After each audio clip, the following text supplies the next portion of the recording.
el señor Silvino Pina Ortiz. Vamos a hacer 3 hurras, por favor. Sí, que se escuche fuerte. 3 hurras por nuestro cumpleañero.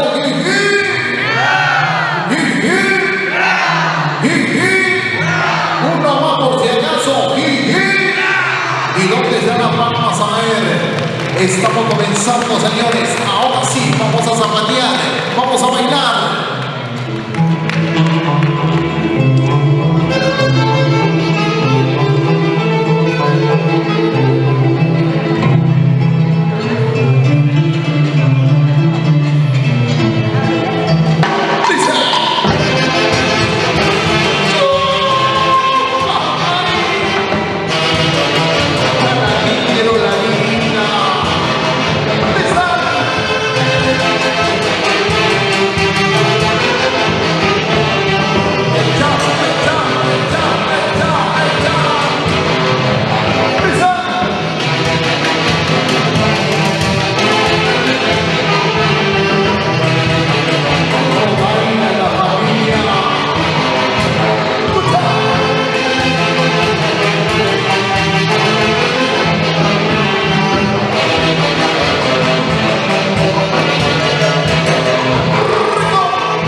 Qué bonito zapateo nuestro cumpleañero, el señor Silvino.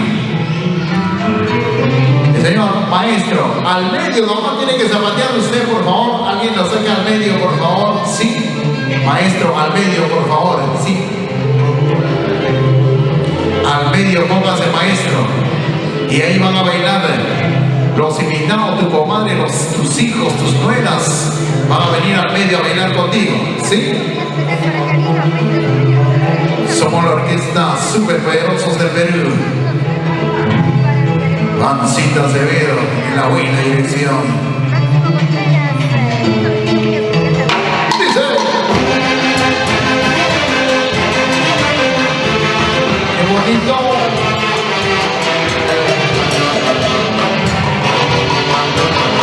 Cómo baila.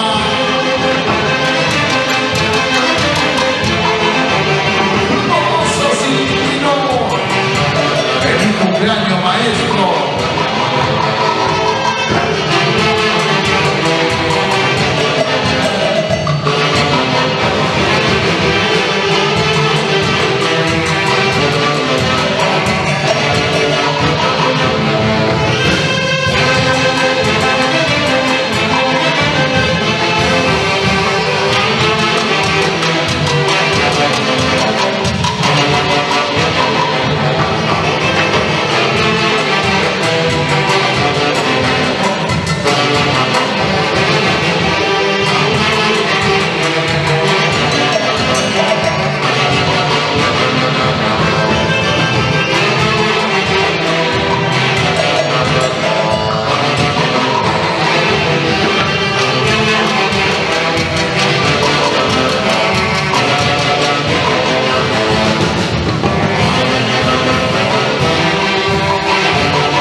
nuestro cumpleañero, el señor Silvino Vina Ortiz. Vamos a bailar en breves minutos. A los invitados que se encuentran en la parte de afuera, les invitamos a pasar, por favor, pasen adelante. Aquí es el punto de encuentro para poder bailar y disfrutar. Pasen adelante, no tengan miedo. Aquí vamos a bailar, aquí vamos a disfrutar.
Tomen asiento, por favor. Vamos a comenzar ya con la ceremonia.